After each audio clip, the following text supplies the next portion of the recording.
Friends, स्वागत है आपका फिर से मेरे YouTube चैनल भाटिया क्लासेस में।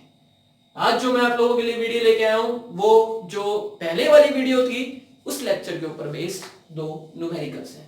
दो फॉर्मूलाज हमने रीड करे थे, V is equal to W by Q and I is equal to Q by T. उन दोनों फॉर्मूलाज के बेस पे मैं एक एक न्यूमेरिकल यहाँ पे आपको करवाने वाला हूँ। तो मैं स्टार्ट करता हूँ फर्स्ट न्यूमेरिकल से। यहाँ से आप चीजों को रिकॉग्नाइज करना भी सीखेंगे, what is V, what is W, what is Q and what is T। तो ध्यान से देखिएगा। Calculate work done. Work done means W की वैल्यू फाइंड आउट करनी है, तो फॉर्मूला तो यूज होगा V is equal to W by Q. Formulas को याद रखिएगा क्योंकि आगे जो फॉर्मूलास होंगे इन्हीं के कनेक्शन से बनेंगे।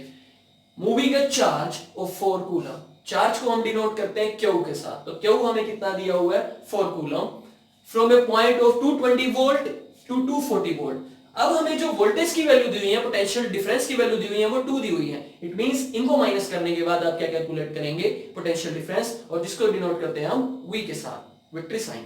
तो ध्यान से देखिए, W को फाइंड आउट करना है आपने।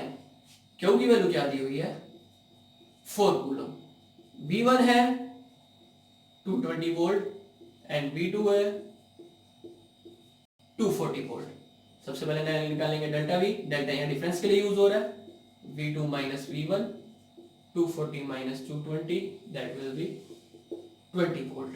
क्यों की वैल्यू है डेल्टा V आ गया। अब फॉर्मूला क्या यूज होता है, V is equal to W by Q, implies that V की वैल्यू 20, W फाइंड आउट करना है और Q की वैल्यू क्या है 4।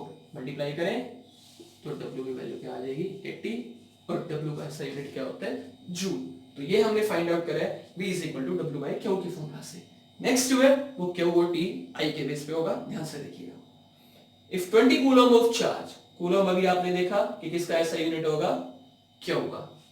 Q दिया हुआ है, pass a point in circuit in 1 second. 1 second यहाँ पर टाइम दिया हुआ है, दैट इज T। Q दिया है, T दिया है, Q और T से रिलेटेड कल हमने फॉर्मूला पढ़ा था I is equal to Q by T।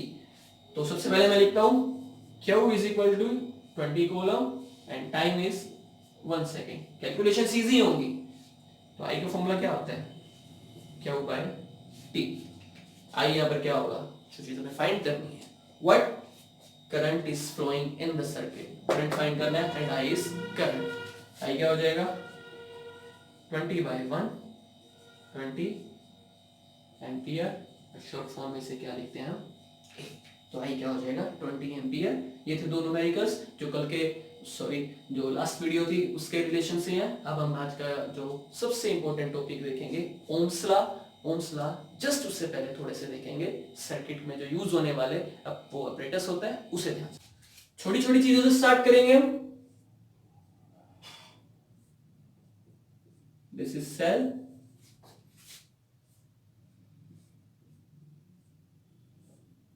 Battery, कल भी देखा था आपने इसे। तो मींस क्या करते हैं, अब 2 और मोर देन 2, दो या दो से ज्यादा सेल अगर उन्हें सीरीज में जोड़ दिया जाए तो वो क्या बन जाती है बैटरी। नेक्स्ट देखेंगे प्लग की,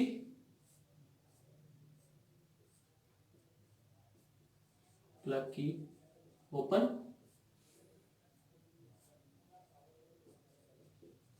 प्लग की क्लोज,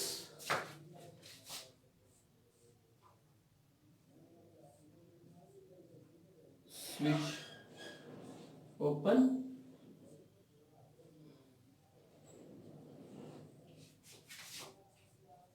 स्विच क्या हो जाएगा क्लोज। दिस इज रेजिस्टेंस जो आज हमें ओम्स लॉ में आगे जाके देखनी है, ध्यान से देखते रहिए।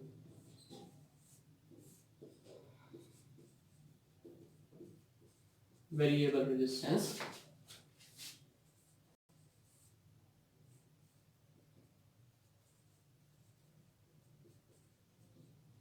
Rheostat,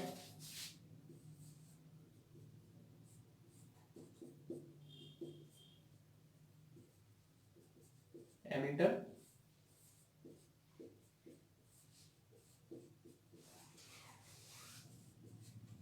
voltmeter.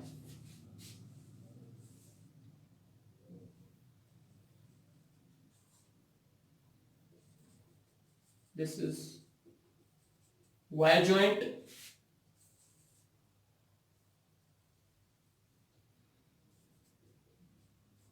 ये वायर विदाउट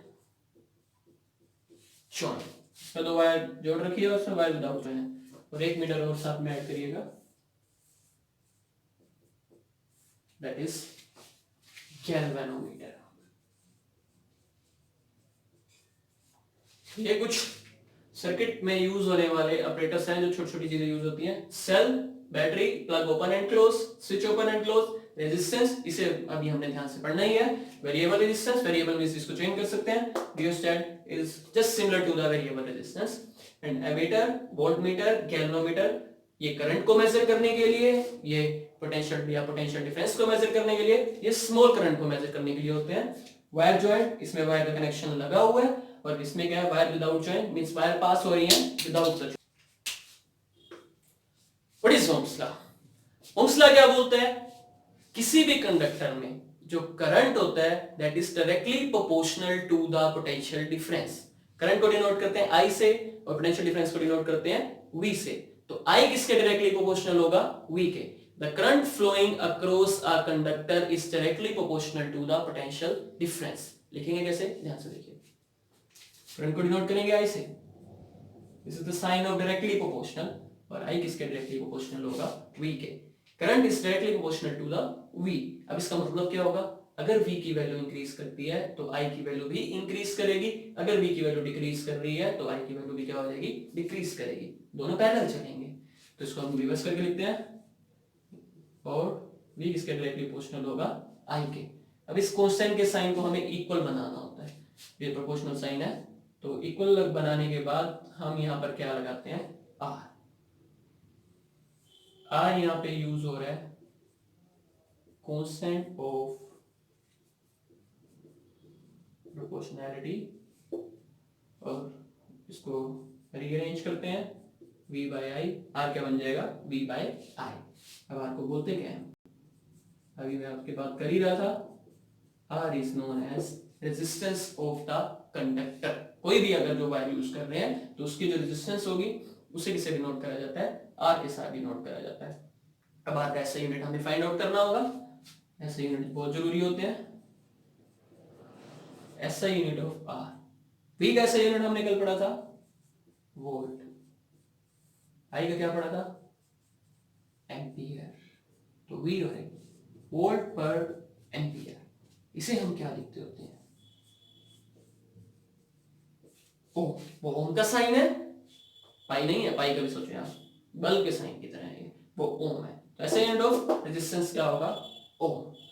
बट एक छोटी सी इंपॉर्टेंट बात होती है, ओम्स लॉ कब एप्लीकेबल होगा, कब यूज होगा, मतलब कब लगेगा ये? ओम्स लॉ तभी एप्लीकेबल होगा जब टेम्परेचर क्या रहेगा? सेम रहेगा। ये बात हमेशा के लिए याद रखेगा, Ohm's law will only be applicable if the temperature remains same। एक छोटा सा ग्राफ होता है, अब V और I के बेस पे, वो ग्राफ याद रखिएगा।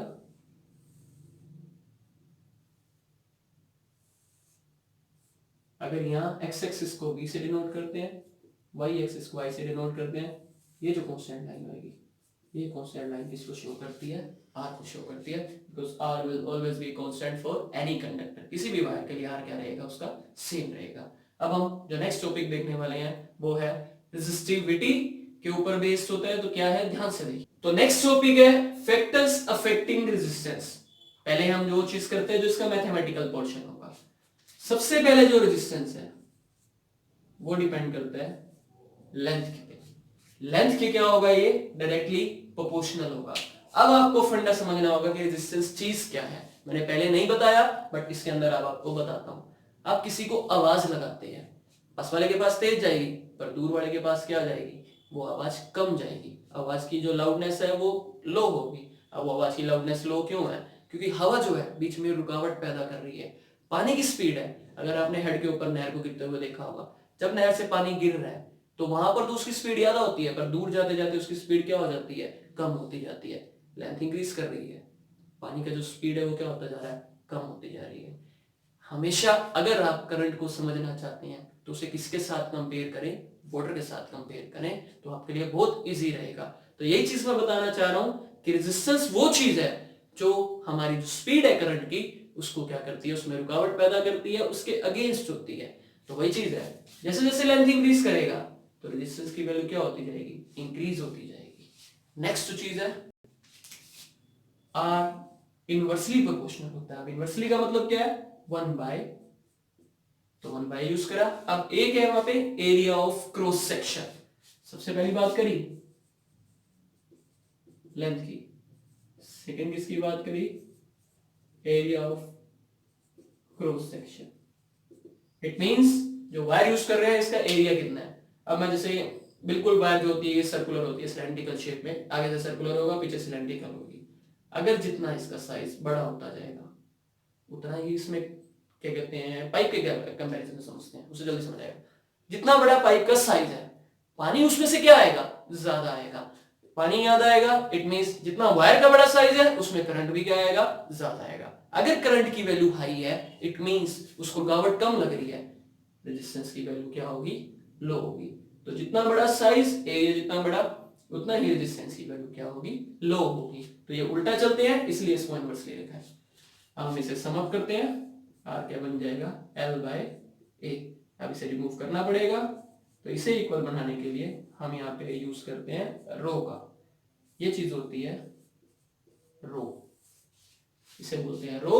और इसका अब इसको सम अप में इसको रीअरेंज करते हैं, ए ऊपर आ जाएगा तो रो क्या हो जाएगा, RA/L, and this symbol is known as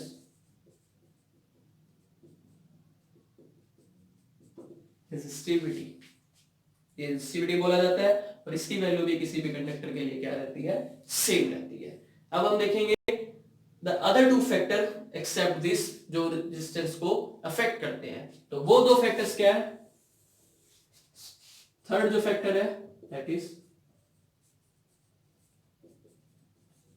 temperature. Temperature जितना हाई होगा तो रेजिस्टिविटी, रेजिस्टेंस वो भी उतना क्या होगा, हाई होगा। Temperature high, resistance high, temperature low, resistance लो।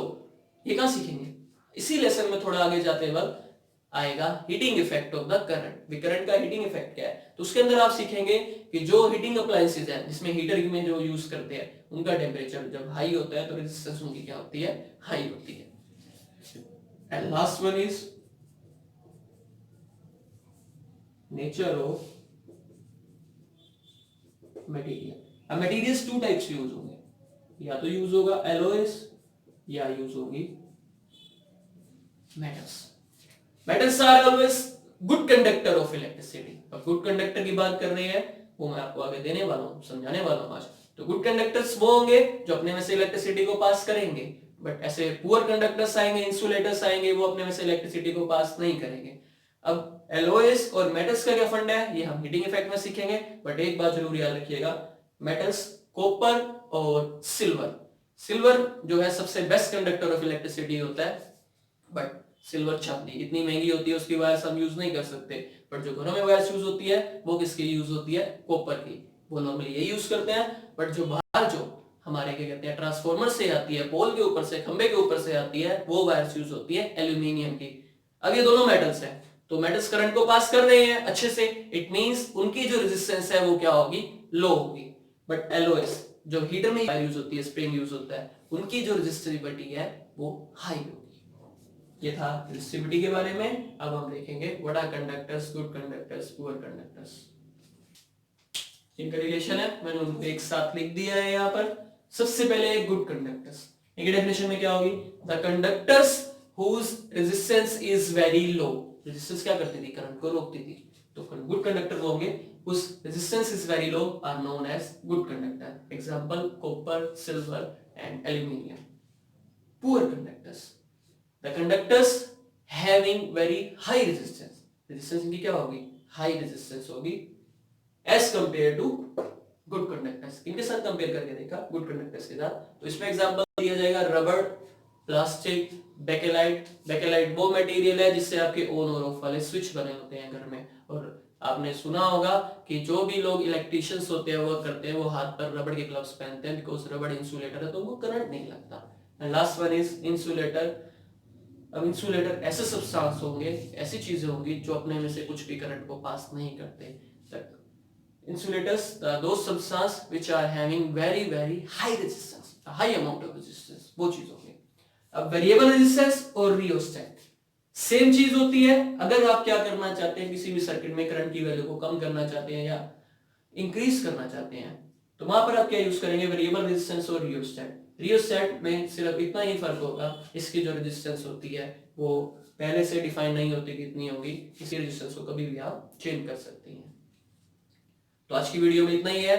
आप लोग इसके नोट्स बनाएं, इसे अच्छे से समझें और सबसे बड़ी बात, मेरी वीडियोस को लाइक जरूर करते हैं।